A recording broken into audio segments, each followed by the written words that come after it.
बिस्मिल्लाहिर्रहमानिर्रहीम। दोस्तों अस्सलाम वालेकुम। I am Khwaja Ahmad, your English tutor.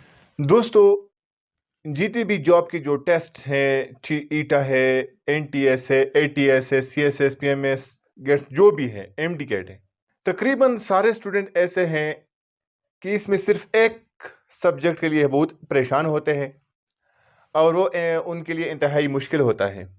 वो सब्जेक्ट कौन सा है और वो पोर्शन क्या है इस टेस्ट में कि सारे स्टूडेंट्स इसके लिए परेशान हैं।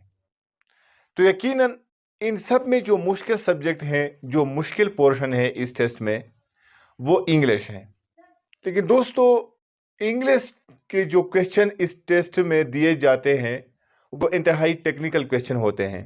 ठीक है, आपको एक सेंटेंस मिसाल के तौर पर दिया जाता है और वो कहते हैं और ये पॉइंट आउट करें कि इसमें क्या चीज़ गलत है। आप ज़ाहिर है कि आप कहेंगे कि यार ये तो करेक्ट सेंटेंस है, लेकिन असल में वो सेंटेंस गलत होता है।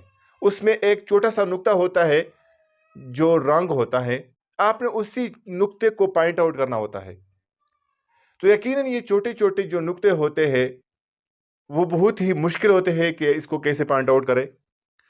तो इन छोटे छोटे नुक्ते को और इस रॉन्ग क्वेश्चन को ठीक करने के लिए एक टेक्निक इस्तेमाल होता है जिसे कहते हैं rules for the correction of errors. ठीक है, rules for the correction of error एक ऐसा टॉपिक है, एक ऐसा टेक्निक है कि अगर आपने इसको समझ लिया तो माना कि आपने इन टेस्ट में इंग्लिश पोर्शन को हल कर दिया। Rules for the correction of errors parts of speech में भी हैं, फिगर ऑफ स्पीच में भी हैं, जितने भी ग्रामर्स हैं उस पर सब में भी हैं। लेकिन आज हम शुरू करते हैं rules for the correction of errors in the use of part of speech. सबसे पहले in the use of noun. ठीक है, पार्ट ऑफ स्पीच तो हम सीखते हैं कि नाउन क्या है, प्रोनाउन, वर्ब, एडवर्ब, एडजेक्टिव, ये सब हम तो जानते हैं और इसके टाइप्स को भी जानते हैं। लेकिन इसमें एक चीज़ है जिसे कहते हैं rules for the correction of errors, वो नहीं जानते हैं। तो इसलिए टेस्ट में इंग्लिश पोर्शन हमारे लिए मुश्किल होता है, क्योंकि हमें यह पता नहीं होता है कि rules for the correction of क्या है, rules for the correction of errors जो हैं वो कौन कौन से हैं और एरर को कैसे पॉइंट आउट करना है। तो दोस्तों, अगर आपने rules for the correction of error पर सीख लिया तो माना कि आपने टेस्ट को पास कर दिया। तो आप ये भी पॉइंट आउट कर सकेंगे कि किसी सेंटेंस में कौन सा चीज़ गलत है, किसी सेंटेंस में क्या गलत है, आप उसको बड़ी आसानी के साथ पॉइंट आउट करेंगे। तो आइए शुरू करते हैं rules for the correction of errors in the use of noun. तो दोस्तों, रूल नंबर 1 है don't use S or E S with the following nouns. ये जो नाउन दिए गए हैं इनके साथ एस या ई एस इस्तेमाल नहीं होता है। टेस्ट में इस तरह छोटे छोटे नुक्ते दिए जाते हैं, sheep, cattle, fish, deer, four, people, hair, swine, ठीक है, police, machinery, stationery, furniture, vacation, offspring, इस तरह नाउन्स है जिसके साथ एस या ई एस इस्तेमाल नहीं होता है। आई सा many kettles in the field. ठीक है, कैटल के साथ एस इस्तेमाल नहीं होता है। ठीक है, ये जो एस है ये इस्तेमाल नहीं होता है, CATTLE कैटल। ठीक है, अब ये सेंटेंस करेक्ट है, आई सा many cattle in the field, ये एस जो है ये गलत है। ठीक है, तो दोस्तों दूसरा एग्जांपल है this room has no furnitures. ठीक है, ये सेंटेंस गलत है। ठीक है, इसमें क्या चीज गलत है, ये जो नाउन है फर्नीचर्स इसके साथ एस गलत है। ठीक है, ये जो एस है ये गलत है, FURNITURE, फर्नीचर। ठीक है, ये फर्नीचर्स के साथ जो एस है ये गलत है, this room has no furniture. ठीक है, अब ये करेक्ट है। तो एग्जांपल नंबर 3 जो है winter vacations starts from today, इसमें एक चीज गलत है, वो क्या है, वो है वेकेशंस। वेकेशंस के साथ ये एस गलत है। ठीक है, winter vacation start from today, यानी बहुत सारे ऐसे नाउन्स हैं जो मैंने यहाँ मेंशन किए हैं। अगर टेस्ट में इस तरह के नाउन्स आ जाए तो उसमें इस चीज़ को देखना बहुत ज़रूरी होता है कि इसके साथ एस या ई एस तो नहीं है। अगर एस या ई एस हैं तो फिर ये गलत होता है। तो रूल नंबर 2 ये है, if there is a numerical quantity before the following nouns don't use S or E S. ठीक है, ये जो नाउन है, dozens, hundred, gross, thousand, head, pair, yoke, stone, ठीक है, इनसे पहले अगर कोई न्यूमेरिकल क्वांटिटी आ जाए, अददी नंबर आ जाए, तो इसके साथ एस या ई एस इस्तेमाल नहीं होता है। फॉर एग्जाम्पल नंबर 1 है, ही गेव मी 300 रुपीज, ठीक है, उसने मुझे 300 रुपया दिया। तो इसमें क्या चीज़ गलत है? मैंने पहले आपसे कहा है कि ये जो नाउन है, इससे पहले अगर कोई न्यूमेरिकल क्वांटिटी आ जाए, ठीक है, ये अदद है, ये आ जाए, तो इससे पहले आ जाए तो इसके साथ एस इस्तेमाल नहीं होता। किसके साथ? हंड्रेड्स, हंड्रेड्स के साथ ये जो एस है ये गलत है। ही गेव मी 300 रुपीज, ठीक है, अब ये सेंटेंस करेक्ट है। एग्जाम्पल नंबर 2 है, he has 10 heads of cattle, ठीक है, उसके साथ 10 अदद जो है वो मवेशी हैं, जो भी हैं, भेड़ बकरे जो भी हैं। यानी हेड से पहले एक क्वांटिटी, न्यूमेरिकल क्वांटिटी आई है, तो इस हेड के साथ एस जो है ये गलत है, ठीक है। अब ये जो है सेंटेंस करेक्ट है, he has a 10 head of cattle. Example number 3 है, there are 3 dozens of eggs, ठीक है, 3 दर्जन जो है वो अंडे हैं। तो डजन से पहले एक क्वांटिटी आई है, न्यूमेरिकल क्वांटिटी है, ठीक है, ये जो 3 है, तो डजन के साथ एस जो है ये इस्तेमाल नहीं होता है। तो दोस्तों, अगर टेस्ट में इस तरह के क्वेश्चन आपके नज़र से गुजरे तो आप फौरन इसको पॉइंट आउट करें, आपका सेंटेंस, आपका नंबर लग गया, ठीक है। नंबर 3 ये है, the following noun seems singular, ठीक है, ये जो मंदरजा झेल नाउन है ये बज़ाहिर मालूम होते हैं, नाउन कौन कौन से हैं मैं मेंशन करता हूँ, but they are plural, therefore use the main verb and the auxiliary verb like plural, ठीक है। ये जो नाउन है ये बज़ाहिर वाहिद मालूम होते हैं, लेकिन दरअसल ये जमा का मफहूम अदा करता है। इसके साथ मेन वर्ब और एक्सिलरी वर्ब जो है वो जमा का ही इस्तेमाल करें। वो नाउन कौन कौन से हैं? वो ये हैं, केटल, जेंट्री, वर्मिन, सामन, स्वाइन, पुलिस, ठीक है। ये जो नाउन है ये दरअसल जमा का मफहूम अदा करते हैं, आपको बज़ाहिर वाहिद मालूम होते हैं, ठीक, जमा है, इसके साथ वर्ब, फेल और इमदादी फेल जितने भी है, हेल्पिंग एंड एक्सिलरी वर्ब, वो जमा का ही वो इस्तेमाल करें। फॉर एग्जाम्पल है, the cattle is grazing in the field, ठीक है, मवेशी जो है वो खेत में चर रही हैं, ठीक है, the cattle is grazing in the field. इसमें एक जो है गलती है, आपने इसको पॉइंट आउट करना है। दूसरा जो है, the police is looking into the matter,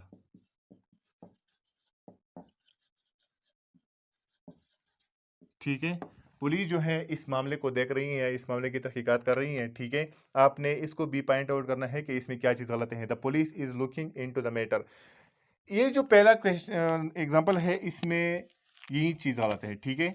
the cattle is grazing in the field, नहीं, the cattle are grazing in the field, ठीक है। इसके बजाय हम आर इस्तेमाल करेंगे, क्योंकि ये जो है ये प्लूरल है, और एस जो है, इज जो है, ये सिंगुलर के साथ इस्तेमाल होता है, प्लूरल के साथ आर इस्तेमाल करेंगे, ठीक है। The cattle are grazing in the field, ठीक है। दूसरा एग्जाम्पल जो है, the police is looking into the matter, तो इसमें भी इज गलत है, इसकी जगह आर हम लगाएंगे, तो इस तरह ये सेंटेंस करेक्ट हो जाएगा, the police are looking into the matter. तीसरा एग्जाम्पल है, the gentry of the town is very serious about this matter, ठीक है, इस मैटर के बारे में जो जेंट्री ऑफ द टाउन है वो बहुत ही सीरियस है। तो इसमें भी क्या चीज़ गलत है? The gentry of the town क्या है? द जेंट्री शरीफ लोग है, ठीक है, एक नहीं, जेंट्री शरीफ लोगों को कहते हैं, ग्रुप को कहते हैं। The gentry of the town are very serious, ठीक है, are very serious about this matter, ठीक है, are very serious about him, ठीक है। यानी ये जो नाउन है ये तो बज़ाहिर वाहिद मालूम होते हैं, लेकिन असल में ये जमा का मफहूम अदा करते हैं, और इसके साथ जो मेन वर्ब है और एक्सिलरी वर्ब है वो जमा का ही इस्तेमाल होता है, ठीक है। तो दोस्तों, रूल नंबर 5 ये है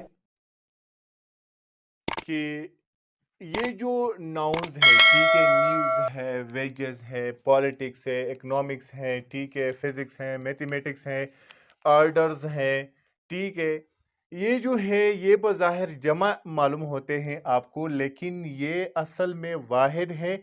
और इसके साथ मेन वर्ब और हेल्पिंग वर्ब जो है, फ़ेल और इमदादी फ़ेल, हमेशा क्या है, हमेशा वाहिद ही इस्तेमाल होते हैं, ठीक है। फॉर एग्ज़ाम्पल, तो दोस्तों इसके एग्जांपल्स है, the news of his death are not true, news, ठीक है, आर नॉट ट्रू, ठीक है। The politics of this country are very dirty, politics of this country are very dirty. Ethics deal with the principle of morality, इसमें आप error को point out करें कि कहाँ कहाँ पर एरर्स हैं।